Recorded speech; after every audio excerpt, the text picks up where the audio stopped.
Welcome to episode 27 of Building Blocks with Brendan. Today we connect with Karan, the founder of Jupe. When you think of networking, a lot of times people have a really negative view of it.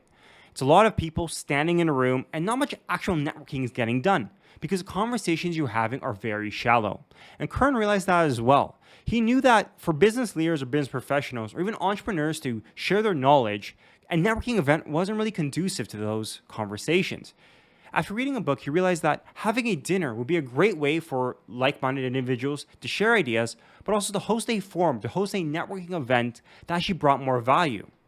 Karan was able to set up these events and eventually made them a full-time business, bringing in many customers, up to 30 at a time, where he would be hosting these lavish dinners. And even with the hit of COVID, he was able to expand this and continue working, bringing these dinners online and continue growing the network. Over today's episode, we speak about how he went from working a highly successful 9-to-5 job, realizing that there was more to life than just chasing dollars, and wanting to work for himself, and how he did that transition. We also talk about some of the challenges that come with being an entrepreneur, to not get blinded by the dollar signs, to really focus on working on work you want to do. And one other really kind of fascinating conversation we have, which is at the beginning of this podcast, is that how he is now becoming an actor and how, funny enough, acting and being an entrepreneur have a lot in common and a lot to share. We speak about the benefits of acting and how it can really help you in your pitch, your presentation, but also develop a mindset that gets you used to rejection, but to continually working on a process to get better. Hopefully you guys enjoy this episode. Enjoy some of these acting tips we hear at the beginning of the episode and learn a bit more about how you can facilitate a network and grow a business for yourself. I kind of fell into it. My fiance used to do makeup in Vancouver, actually, before she started her own business. Yeah. And one day we were having this just random, Sunday coffee conversation. And she was like, "You realize nobody knows what ethnicity you are? You should really, put yourself out there in acting." And I was like, you know what? That's an interesting idea. Let me try it out. And I had a couple headshots taken and started self-submitting to projects and started booking stuff on my own. And I was like, holy shit, this is kind of picking up. And then I cold DM'd a bunch of agencies in Toronto. One got back to me out of the 18 that I emailed, and he's still my agent today. How long ago was that? About 18 months. Oh, so relatively new. It's not been Yeah. Oh, wow. And then, as soon as, literally, dude, I signed with my agent, and 3 weeks later, COVID happened and the world shut down. So I've been signed for about 16 months, but really I feel like I've been acting for 3 months. That's so interesting. I know, funny enough, I found the acting part of your resume kind of interesting just because one other person I knew who did a lot of culture speaks or coaching also was an actor. I think it was the other way. They were an actor and then realized, acting and public speaking are very, I wouldn't say that similar, but there is some parallels on how to prepare for an audition versus how to prepare for an interview or how to prepare for a client meeting. So I found it interesting how it's a very transferable skill that I haven't really seen that often, but the worlds are very similar, especially preparing for an interview versus doing anything around casting calls or anything. But well, I think every entrepreneur could benefit from acting lessons.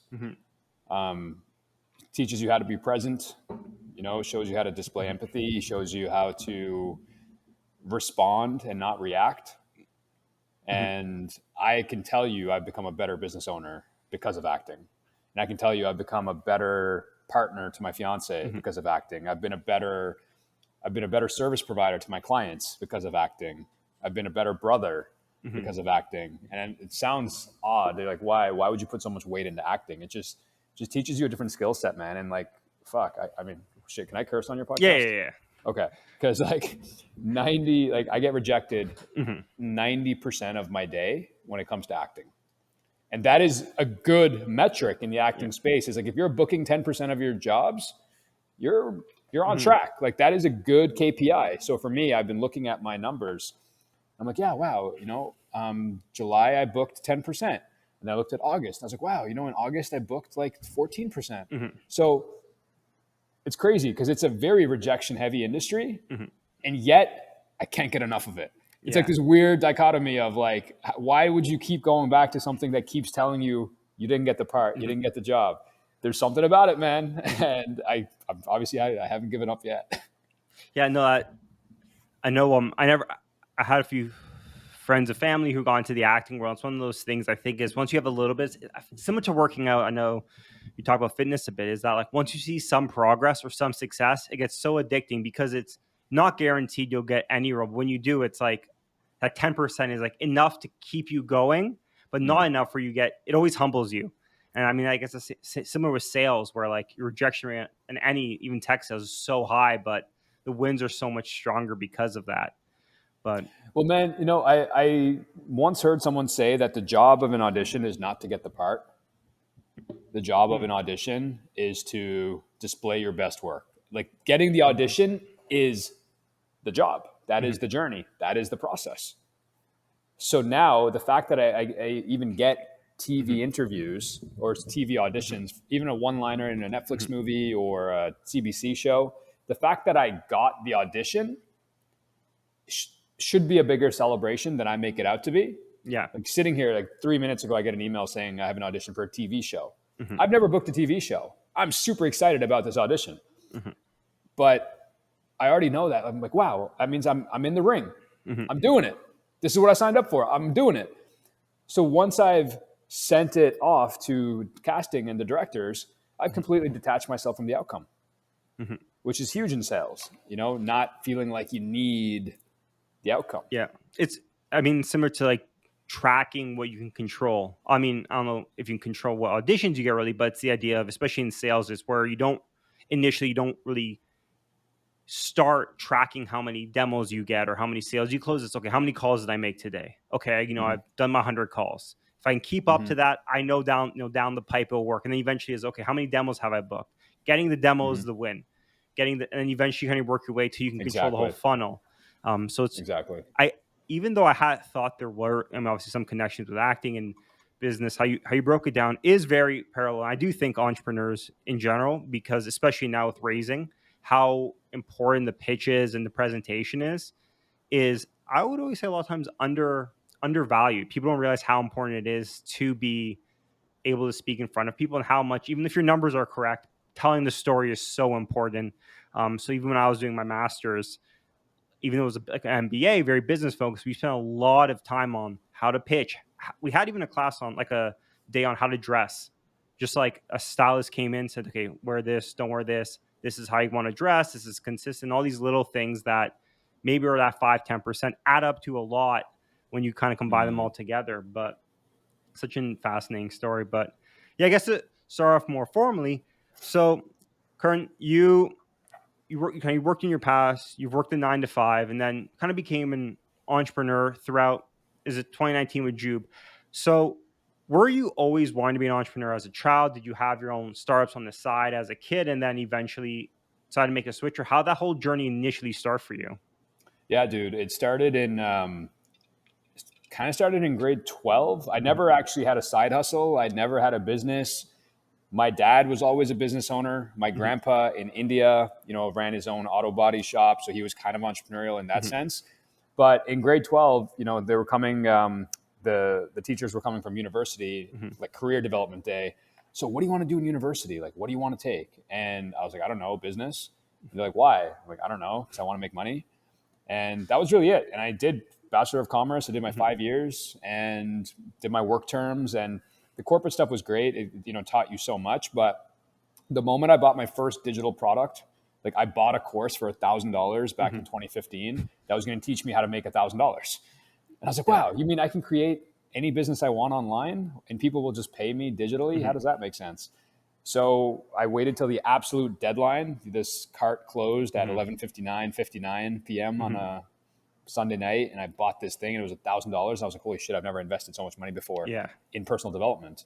And that kickstarted me to create this online fitness business where people would pay me money online to coach them and teach them how to train. And I was just learning how to become like a fitness trainer myself. So it was kind of interesting.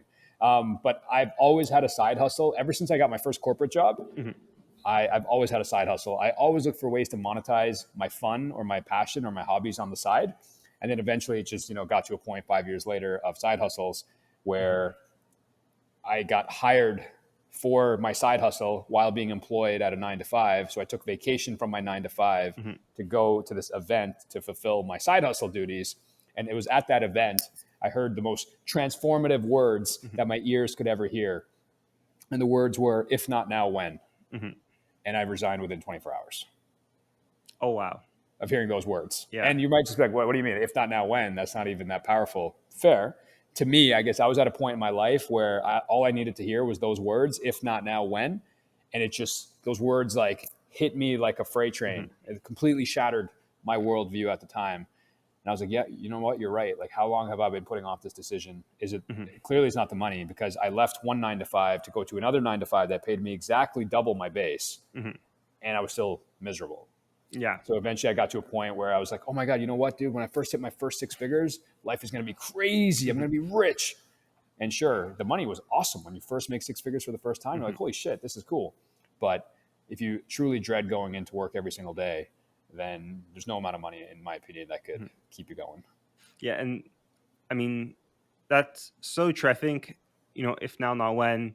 I think there's a lot of entrepreneurs that have that moment when they realize, like, okay, I need to make that jump or that transition from work or kind of doing what you always have been putting off. Like, one day I'll start a business, one day I'll fully commit to this, but it's always figuring out that transition is always an interesting story, because it always seems to be like a eureka moment. And if you look back, they were probably small, like you said, breadcrumbs where like you started disliking your job or disliking your work. So the transition became easier, but it all just appeared in one moment. But what you touched on was really funny with the money, because I think that's, same thing going to commerce undergrad. It's like, I want to make money. I want to make a lot of money. And then you find a lot of people who are like, damn, you're getting paid like 6 figures out of undergrad. I was never that fortunate, but you hear a lot of people, and then 5 years later, they're making less than when they graduated. And you're like, why? Like, all the money. And then you realize you're hearing those stories around, I didn't enjoy it. Or they realized very quickly that there was no long-term, like it wasn't something they wanted to do long-term. And it's always like the grass is greener, which always sounds hypothetically like, well, no, what? For me, it'll be different. When I make this much money, I will be different. I will enjoy it more. But then a lot of the times you just end up spending more as well. I remember my grandparents, immigrant mentality, never had high paying jobs, but they really instilled in me was like, the money only thing that matters is the money you save. Like if you're making $1 million a year or 50,000 a year, if you both save 20,000, you both have 20,000 like in the bank. And that mentality is very important when you start making more money. If you start spending more, it makes no difference. I mean, you have nicer food, you have nicer things, but you still have to work. So that's, I really had a very similar story to you with like, okay, one day, when I make this much, then I'll quit. So when you were transitioning over, was your business profitable then? Like, was it an easier transition, or was it something where you were like, okay, I have 6 months in the bank, I can take this? Or kind of, was that a fear of yours, or kind of how did you navigate through that? Because a 6-figure job, no matter who you are, it's always good money to have, consistent and relatively no stress. Well, man, what's interesting is like I've always been a good saver. Like I've always saved money, and maybe it's my Indian heritage and what my parents taught me. So I've always been a good saver. All the birthday money, the odd jobs here and there, very much live below my means. So I've always had a good relationship with saving money. But just the one thing I want to really hit on that you just said was, so when I was in Newfoundland, I remember making 40 grand a year, and I was like, oh my God, this is amazing. And I'm working at a nice job. I get to wear a suit every day. I was making 40K. It wasn't amazing money, but it was something. And then I left that job to take on another employment job that paid me 55K a year. And I was like, oh my God, I just made 15K, right? Not knowing about taxes and all that stuff. And then I got promoted like a year later, and then it was like 60K. And then I got promoted like a year later, and it was like 68K. And then I got promoted like a year later, and it was like 75K. So it was all like these really small increments. And then but what's interesting is like when I left Newfoundland, I think I was in that 75, 80K range. And then I went to a job in Toronto that paid me 55K base, right? So I graduated all these tiers to 80 or 90K. And then I took a step backwards because I knew something wasn't right. And I was okay to take that step backwards. So then I took a job that paid me 30 grand a year less. And then I got promoted there. And then I got a job out of the blue that paid me 110 base. I was like, oh my God, this is amazing. Like my life's changed. And then it was only it was 8 months into that job. And I was like, you know what? It's not about this. So sometimes taking that step back is so important in one's journey. And if your metric of success is always financial, you may not ever have the awareness. But for me, again, it got to the point where I had that money saved up. So when I did quit my 6-figure job, I didn't have any paying clients. Because all my jobs were kind of one-off, Mhm. but I had a nice savings to go back to, and that was all I needed. Honestly, I just needed to hear those words, if not Mhm. now, when. And then a day later, I resigned. 5 days later, I was out of the company. Mhm. And the next day, I was like started my business, and I had to figure out what I was going to sell, who I was going to sell it to. But the thing that kept me going and the thing that paid my immediate bills Mhm. was all these dinners that I had hosted over the last 5 years, building my network, building relationships. When I was ready to finally launch something, when I quit my 9 to 5, Mhm. I had, a community of buyers that were like, whatever you're selling, Mhm. I'm in. Yeah. So I had about 10 or 15 or 25 people say, here's 5K. Whatever you figure out, it's cool. We just want to be Mhm. a part of it. So I got lucky in that standpoint, Mhm. but I also spent 5 years of my life hosting dinners Mhm. as a way to build relationships because I hated going to networking events. That's so funny because one of the podcasts that I guess, came out yesterday here was with a Monday Girl, Toronto-based networking, a female-focused networking thing, and it was very similar story. They started with hosting dinners and now hold quite lofty, large networking events for women in tech in Toronto. Who Um, is it? it's called Monday Girl, so Okay. they're primarily like, I guess, yeah, female focused, but it's pretty interesting story. It was very similar where it was one of those things where, especially for them, a lot of their friends need to figure a way to connect, figure a way to network that wasn't boring or a very networking is never the most exciting thing. So they started with brunches, and then eventually I think it's like 250 people events, flying Cool. in speakers. So it's kind of interesting how no one likes networking. It's such a common thing that no one enjoys. But how did you get into hosting the dinners? Because I know, checking on your website, kind of hearing your story, that came up a few times. How did you get into that initially? Into that was it just coffee chats that got bigger, or kind of how that occur? I mean, so I was in a oil and gas industry Mhm. where networking was everything. I was dealing with a lot of contracts, so I was supposed to go to all the trade shows, Mhm. all the events, all the associations, and you go there, sure, to build your network, but it's just meaningless business card transactions, which, in my opinion, never actually result in Mhm. anything. It's just kind of like you're checking a box. So at the time, I was following this guy in Toronto, and I saw him doing these dinners. And I was like, man, why is this guy hosting dinners? Like, what do you mean? But everyone seems like they're having a blast. So I Mhm. reached out to him and I said, hey, like, tell me how to host one of these dinners. And he's like, go read this book called Mastermind Dinners. So I read this Mhm. book, Mastermind Dinners, which essentially gave me the blueprint of how to host my own networking dinners.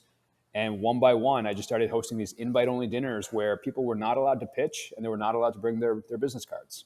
Those were the only two criteria: is you can come to this invite-only experience, but leave your business cards at home. And that was a new idea at the time. We're like, what Mhm. do you mean come to a networking event and not pitch and bring Yeah. business cards? So it was different. And what I found was that because of the curated conversations, the majority of the conversations were really Mhm. about life and not work. So we had conversations around like mental health and Mhm. suicide and depression and relationships and wanting to throw in the towel on your business. And I thought to myself, hey, if I keep inviting entrepreneurs to my dinner, maybe one day I'll be able to leave this 9 to 5, because putting myself in these entrepreneurial environments, maybe I'll soak up some information. Mhm. And it was probably the single best investment of my life, was to take a chance and host my first dinner. Because now, 5 years and Mhm. 180 plus dinners later, I found a way to monetize these events. I host them for companies that want to Mhm. enhance team culture. I host them as lead generation opportunities for entrepreneurs. It's never in my craziest dreams what I thought people would pay me thousands of dollars to host a dinner. Mhm. And that's so funny how, like, I think the origin story is always unique. With you hosting dinner is one of those things where, like, oh, this is unique. It got your attention, and the same idea being, oh, maybe someone else would find this interesting as well. And dinner, although may sound simple, it's one of those things, like, even going through school, like the coffee chat, always, I hated them when I was young. I'm like, I don't want to grab coffee. What are we going to talk about? And it was always those things. You go with your like resume. You're okay. I'm gonna talk how good I am, but I'm not going to brag. I'm just pretend like I'm casually bringing up the fact I'm applying to their company, and those never work because it's so easy and obvious to know when someone's pitching to you. But then it became, for me, I was like, okay, I just want to learn about people. You have those coffee chats, and you build a relationship, and you realize, oh, this person trusts me. Now I can have a more professional conversation, or if I need to make a phone call, I know they're going to pick up. So I think eating or having those dinners is so important to sit down and eat, just because, I mean, throughout all the time, it's always been a time of like, you eat with your family, eat with your friends. It's like a place of vulnerability. So it's funny how even now with technology and Zoom and even now being completely remote, how dinners are still such a powerful way of making deeper connections. You also just hit a very important note, man, Mhm. and I want to make sure that this gets reiterated. So the reason the dinners worked so well was because of the vulnerability, Mhm. because I didn't leave anything to chance. So from the moment people got in the room or the moment people got in the virtual room, like at the dinner table, we had questions ready to go on everyone's chair. So it would say something like, ask the person to your left, Mhm. what is a memory you'll never forget?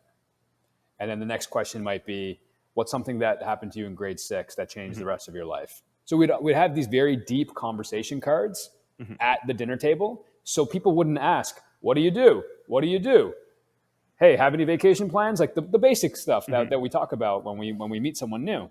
So I took out that aspect of leaving connection to chance Mhm. and immediately went to the vulnerability. And even at the dinners, the reason I believe they work so well is because I lead with my own stories Mhm. first. And what that does is when you share, people feel like, oh, wow, okay, maybe this is different. Maybe I can now share too.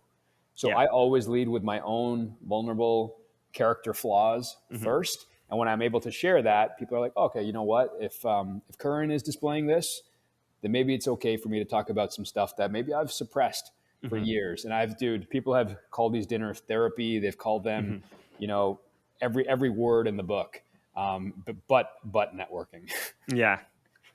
And so dinners are being a success. You leave your job. So how do you start figuring out how you're going to monetize? Because I mean, it's the age old saying, like everyone thinks your business is great. Like, yep, it's great. I'll invest. I'll invest. And you're okay. Do you want to buy my product? And they're like, well, no, I don't have my wallet on. It's always one of those things. Like once you ask for money, people start getting very real very quickly. How were you able to kind of start going from these dinners to kind of start forming a revenue generating business? Was there something else you were doing where you're like, okay, I think I can add a price tag to it? Or did you kind of have to sit down, map it out, and really start doing the, even if it wasn't physical, like kind of making a business plan with more of a lo- long term view of it? Yeah, that's a great question. So the dinners were never meant as a revenue generator because to monetize a dinner, the margins are so small that it doesn't really make Mhm. sense. So my job at every dinner was if it was less than 5 people, I would just take the bill. But if it was more than 5 people, people would pay their own bills. So Mhm. I always made sure that I broke even or as close to even as possible on Mhm. the event itself. It's what comes after the dinner that you monetize. So before every dinner, people would fill out a survey, Mhm. a customized survey that would answer questions like, where are you at today? And where do you want to be? Mhm. Right? And what that did was that showed me all this data of Brendan being here today, but maybe he wants to quit and he wants to be here. So I leveraged the data in the surveys to create one-off services that I could then provide to attendees at my events. So really what I was doing was I saw the gap because they told me the gap in the survey. Mhm. And I said, oh, well, you should meet so and this is what we can do together. And I would just monetize the solution. And then Mhm. eventually what I did was when I was in Newfoundland, I was thinking very small. So people would pay $100 a month to have access to one dinner a month. And we treated it like this mastermind. And I didn't really know the Mhm. word mastermind at the time. It was a new concept, but it was just this like business group of people that wanted to come together once a month and chat about life and not feel like they're going to be pitched. Mhm. So when I came to Toronto, I 10x my thinking and essentially started offering the same thing, but for $5,000. Mhm. And I would say to people, hey, it's 5,000 for the year. You get monthly dinners, plus you get weekly Zoom calls. You get this mastermind capability. We'll put you in breakout rooms. You'll get to network with other business professionals. And it was like a board of trade or any other, Mhm. networking association dues that you would pay every year. I just said 5,000 because that sounds sexy, Mhm. and had 15 or 20 people be like, "Cool, I'm in." And that's so wild. How so? That's one thing that's always challenging is when, and they always say this, even when you're asking for like a salary, it's like, what's the highest number you can say with a straight face? It's like a very common saying. Did you have any idea of like, okay, so you started 100, you're going for 5,000. Was there a plan for it? Was one of those things where, okay, I'm going to ask for this number. If I get no, it's okay. I'm just going to try it. Or were you trying to, was there a bigger plan around, okay, for 5,000, I get this many, and then here? Was it more of like, let me just try it, see what happens? Yeah, I actually asked my community before I brought the price to them. I said, "Hey, I'm thinking about doing this thing. What would you pay?"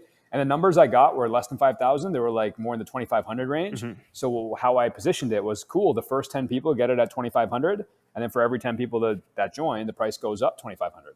Mm-hmm. So I was able to sell that first block of 10 people at Mm-hmm. 2,500 very quickly in a matter of weeks, and that gave me essentially 25K in the bank to play with marketing and testing Mm-hmm. new ideas, things like that. And with a membership-based business where you don't have overhead besides your Zoom fee, Yeah. I mean, the margins of most online businesses for the things that I do are very high. So for me, it was more about like, let's generate Mm-hmm. cash quickly and fast and figure out. It's like the whole build a plane as you're Yeah. flying. It was 100% that. I actually took people's money first and then created the actual Mm-hmm. service. And so people start paying you. You start developing this. Does things start changing in your life? Like, are you now like, okay, these events have to step up in obviously professionalism. Things have to get more intense. What were some of the changes early on? Because now it's a little bit more serious. It's your full time. What going from part time side hustle to full time? Was there any things you added that just because before there was a lack of time? And what were those things you were able to focus on more now that was not a 9 to 5 distracting you, I guess you could say, from the real business now?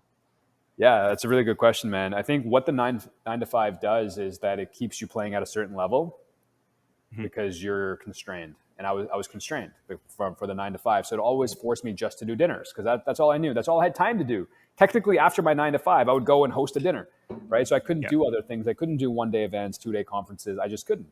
So it definitely forced me to think bigger.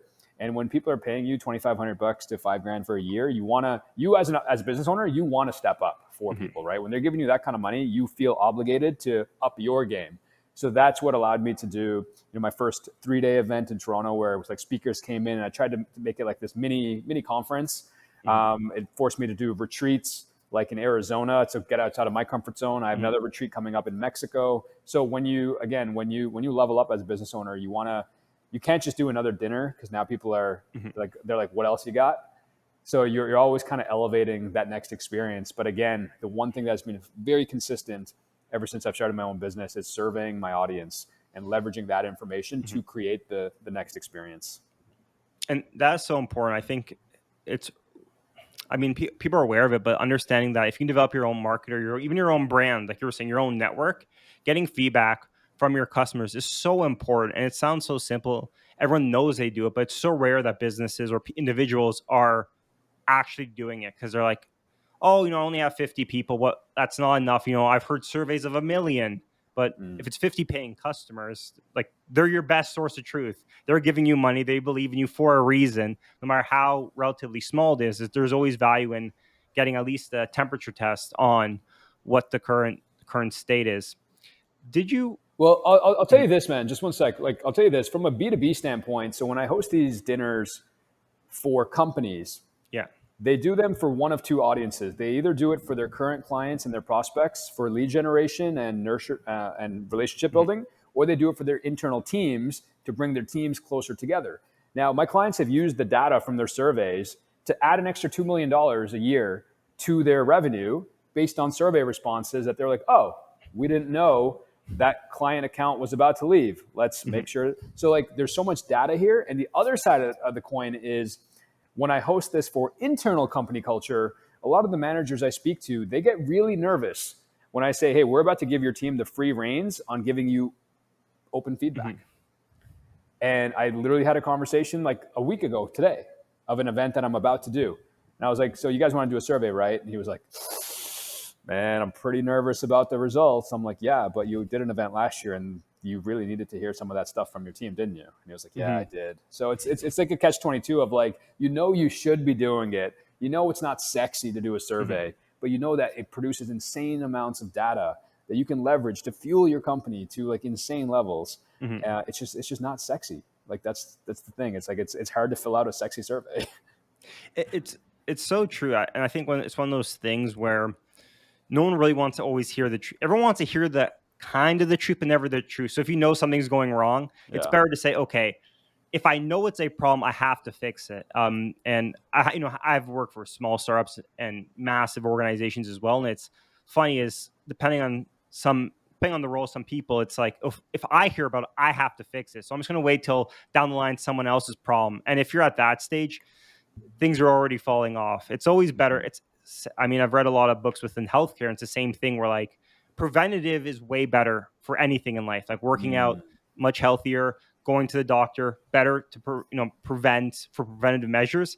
But you don't want to hear you're sick. It's better to just hope it's fine, because 9 out of 10 times there was nothing. But the fear and the anxiety of getting diagnosed is bad. But if you do catch something, it's so much better. You can save things. But it's funny how in life everyone tries to avoid the hard truth sometimes, and businesses are no different because you're just a collection of people at the end of the day, which is it's fun. And I've done a lot of surveying as well, and it's never sexy, but it gets results. That's a really good way to put it, man. Like the whole preventative piece, because again, I'll reach out to companies and we'll do a team event for their staff. Sometimes it's 14 people, sometimes it's 80, 90 people. And they're like, but nothing's wrong. I'm like, well, how do you know? Well, because no one said anything. I'm like, well, if that's your KPI, that nothing is wrong, like you don't go to your boss every time you get problems, do you? You just suppress them, and eventually that suppression builds up and blows up, and people leave, people get poached, turnover is high, stress is high. So you're totally right. Like this is such a preventative measure, whether it's for relationship building with your clients or for your teammates. It's something that you do where it's something that, like, how do I say this? Like, you don't want to get to the point where like things are so bad that you have to rely on a survey. Yeah. Right. So you start with some dinners, start getting some clients. Early on, was scalability ever a fear or an issue? Because eventually, if things, you're one person, you're hosting, you're doing a lot of, your time is being spent or split between different people. Was there ever a fear that, this is how far I can take it, I have to figure out other ways to generate revenue? Or was one of those things that the busier you got, the more efficient you got, and you just realized was there ever a fear that, I'm just one person, I can't possibly have enough hours in the day to get all this done? And how did you deal with that? Yeah, dude, that was a huge fear. And a part of that fear forced me to create SOPs and processes for things that I was doing on a repeat. Zapier, however you want to say it, became one of my best friends because of automations. And yeah, I started to really tighten my process. So I knew that somebody could, send me $5,000 to $10,000, $15,000 for a dinner, and the next 3 steps were already mapped out, and they didn't need my involvement until a certain degree. So I started to get better and better from that standpoint. From a scalability standpoint, this is going to sound weird, but I started booking so many dinners that I actually started falling out of love of hosting these events for companies. And it forced me to really think about why. Like, why are people paying me that much money? And why am I not in love with this process anymore? I think it became more of like now I was just doing it for money. And I wasn't doing it for the same reasons that I first did it in Newfoundland. So I think I let go of my why because the money was really good. And then I stopped taking contracts because I just didn't want to do it. People were like, here's 5-10K for a dinner. I'm like, I'm just not doing them right now. They're like, why? I'm like, I don't know. So I had to go through this like soul searching period. And even now, like, hosting dinners for companies is not a big part of my revenue. In fact, what I'm trying to do now is just teach people how to host their own events, which is where I've really pivoted to in the last 45 days. I shut down my entire income in July and then more than doubled it in August with a brand new offer, with a brand new product, with brand new marketing, brand new positioning, everything. And I realized that the things that I had to let go in August were in fact keeping me stuck at a place that I didn't want to be. But I didn't know any better because that's when you get comfortable, you just get comfortable. And yeah, I feel like I might be rambling now. No, and that's good. So what did you what was your main focus now within August? Was it more on the coaching side of things? Yeah. So for since January, February, up until about July, I had another membership-based business where entrepreneurs would pay. You can tell I've been a part of this membership space for a while. And surprisingly, dude, it is incredibly difficult to scale a membership-based business. regardless of the price point. Like even like $7 for Netflix. I'm sure Netflix still gets people saying $7 is too much money. Make it $3. Right? It doesn't matter what the price point is. So I was trying to scale something that I tried every which angle to get it to grow, and it just wouldn't grow.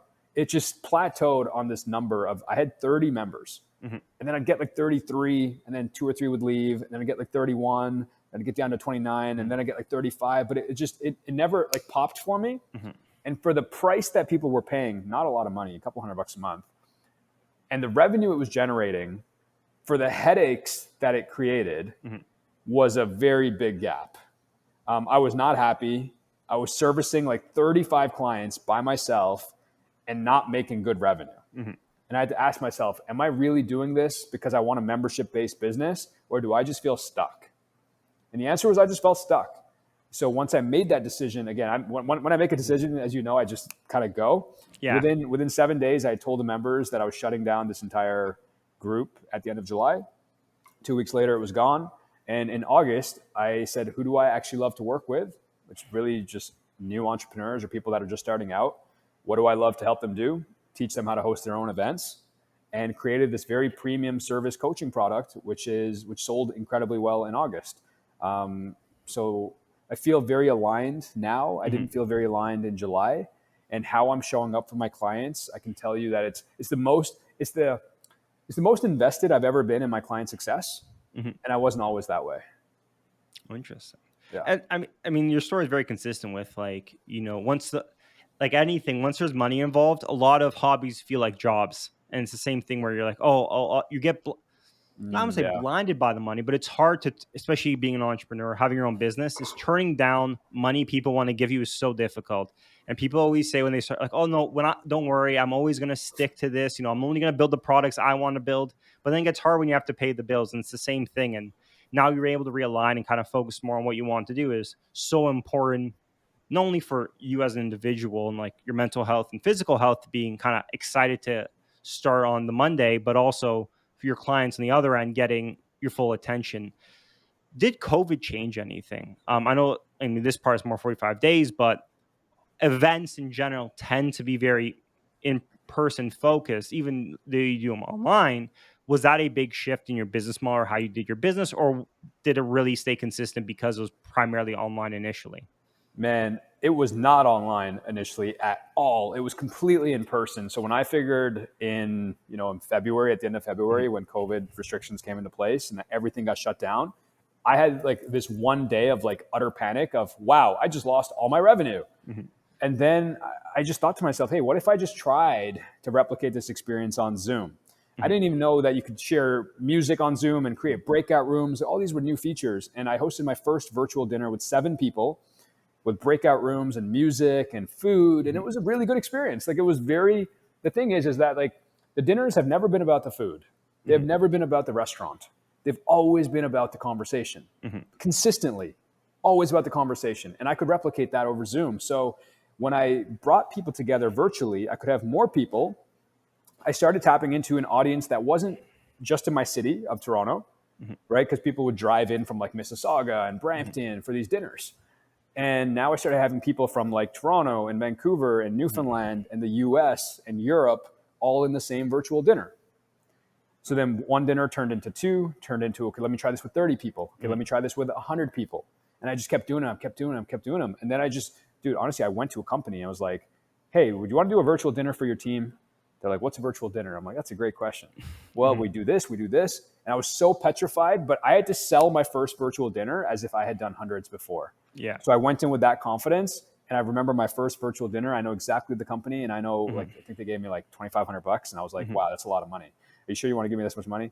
And I was underpricing, by the way. And they had such an amazing experience, man. And then my next contract, I was like, yeah, it's $5K. Like, cool, let's do it. I'm like, wow, okay. Next one was like, oh yeah, it's like $7,500. Like, yeah, okay, let's do it. I was like, oh, okay, let's do it. And I just kept kind of like you said earlier, how comfortable can you be with a straight face? And then I started adding elements to not just the facilitation, but that's when like the team surveys came into play. That's when I would help the companies post-event with implementing some of the survey data. So truthfully, COVID made my revenue a lot higher than before, but it also showed me that the revenue was not the thing I was chasing, because once I started making a certain amount of money, like you said earlier, it started to feel more of a chore. And initially, obviously, individuals was the primary. What made you transition to working more with businesses? Was it just due to the fact that the dollar amounts higher and more consistent revenue from B2B, or kind of what, or was that always the plan initially? You just needed a place to start. Well, I think I needed some like B2C validation for myself first before I felt confident attracting B2B. Yeah. And I honestly thought that the B2B sales would be a lot easier. I was like, oh, I've done corporate sales. They've got big budgets. And no, like I was talking to people in human resources that barely control the budgets, and even me negotiating like $2,500 contracts, like down to like the cent. So I think like some people, we think corporations have all this money, and sure, a lot of them do. But I just thought, for whatever reason, I was like, oh, B2B is going to be a cinch. They've got money. So I think I did it from like a revenue play. I was like, hey, I think that's where the revenue is. I thought in my head, B2C, I'm like, I'm not going to sell one consumer. Let me sell one company instead. So I think that's probably why I went corporate. And once I had a couple of corporate wins under my belt, again, it just became like gangbusters. I started using automation for DMs, and I just started getting a lot of inbound interest. That's so fun. I've been in so many businesses where it's the same thing. You're like, oh, we'll go B2B. It's easier. They have money. They have budgets. And then you forget that like it's brutal. HR, they don't control the budget. So to sell a $10 or $100,000, they have to go to their finance. Finance has to sign it off. Then it goes back to legal. And you're like, this is $100. Like I've sold things where like $100 where you're like, this is $100. You've literally used a lawyer that costs $200 an hour for this $100 product. Why? And then you realize, oh, that's why B2B sales tend to be so big, because no matter what you're selling, they can be so time consuming for the littlest thing. And it's funny how you've had similar experiences where like, this is not simpler. This is not quicker at all. There's just as much work here. Yeah, dude, my deal cycle enhanced like threefold, right? I was negotiating when I was in B2C, I was selling these dinners very quickly for, $2,500, $5,000. And I was talking to one decision maker, the owner. And it was very quickly. I knew within the hour or a week. But even with corporations, yeah, dude, I've been ghosted so many times. The deal cycles were like 30, 60, 90 days. It just wasn't worth the actual juice.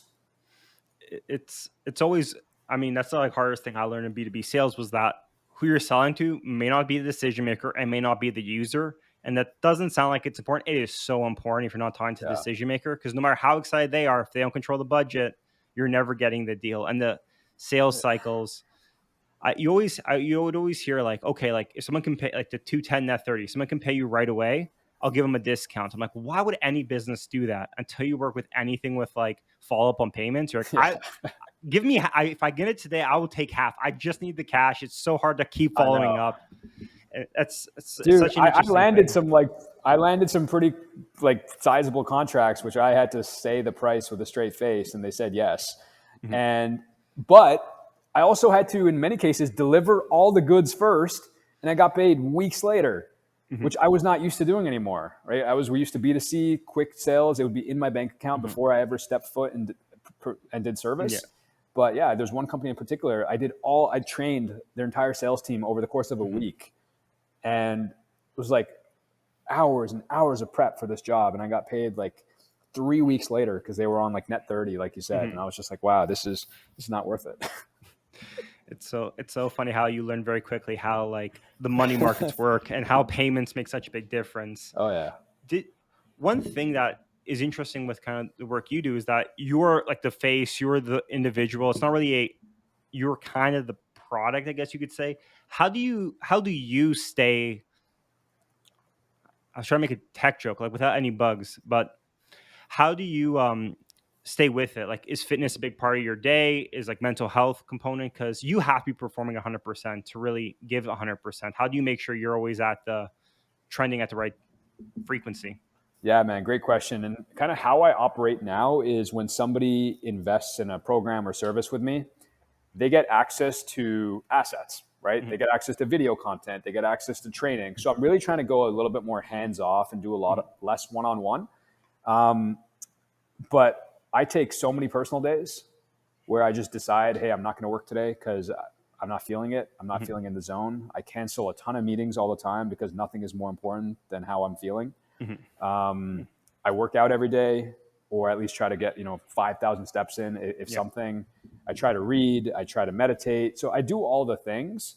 But nothing can prepare you for having your own business, man. Like nothing can prepare you for, I found out today, like this morning, that somebody was upset with me because I had to cancel 2 meetings and they unfriended me on Facebook. I'm like, okay, cool.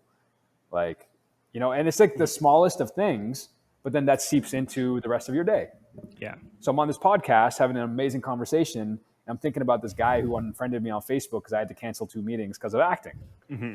So it's just like, it's so weird. Like you can never predict the smallest of things and the impacts that are going to happen. So for me, man, like I've got a really good partner that supports me at home. I've got a really good family that supports me no matter what I do.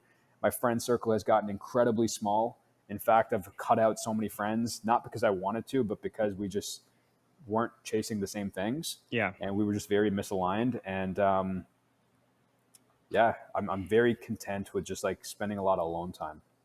Yeah. And I think it's so important, especially now, I think with COVID, a lot more conversation around mental health and focusing on yourself has, I think, become front and center, because typically when you talk to highly successful people, there's always outliers, but typically they tend to get good sleep. Like most CEOs, there's always grinding, but most people, like, they get sleep, they work out, they eat well, especially over long-term success. Like it's very hard to be burnt out and successful at the same time consistently. And I think that is one of those things you don't hear it often. You always hear like that crazy story of like, this entrepreneur spent 1 week, never slept to get this product out the door. But obviously you have to have some of those weeks, but it's never that consistent. I think more people are now opening up that, hey, I am human. I do take personal days. Like early in my 20s, maybe I didn't, but now I realize, I was so burnt out. My customers were aware of it. So it's interesting to really have a personal schedule, so important these days. But what does your future look like now? Like, change your product up, kind of new focus. What does the multi-month plan look like? Year plan? Where do you see yourself kind of keep focusing? So I do this exercise every 90 days called the 90-day letter. And I started doing that because I don't want to say I'm not a good long-term goal setter, but honestly, 12 months out for me is a million years away. Like I have no idea where I'm going to be, what I'm going to be doing with acting, especially where I'm going to be in the world. Like there's so much unpredictability in my schedule, which was never this way actually until I started my own business, that I make my decisions 90 days out. So I know what I want my business to look like from a growth standpoint. I know what I want revenue to look like. I have a retreat coming up in Mexico that I'm like all eyes on. I have a good idea of what my acting is going to look like. So because I've just relaunched essentially 4 weeks ago, and the first month went better than I expected, my job now is just scale the crap out of this thing and remove myself slowly so that it services with people underneath me as a team. And I'm just really doing the things that I love to do. I'm very good at telling people things that I'm not interested in. I'm very good at not coming to meetings that I don't want to go to. Ours was different. I literally had acting. That's why I had to reschedule. But I'm just, dude, life is just too short not to be having fun. Exactly. And your story is so interesting, especially your journey from where you started and where you're going now. How can people follow you? What's the best place to get in contact with you or follow your journey and where it takes you every 90 days? Yeah, man. I don't want to say like I'm not really on LinkedIn that much anymore, but my Instagram is Closed Dream Clients because that's the name of my program. I'm pretty active there. I've got a Facebook group called Entrepreneurs Landing High Net Worth Clients. And that's kind of where I am. And closedreamclients.com as well. It was great connecting.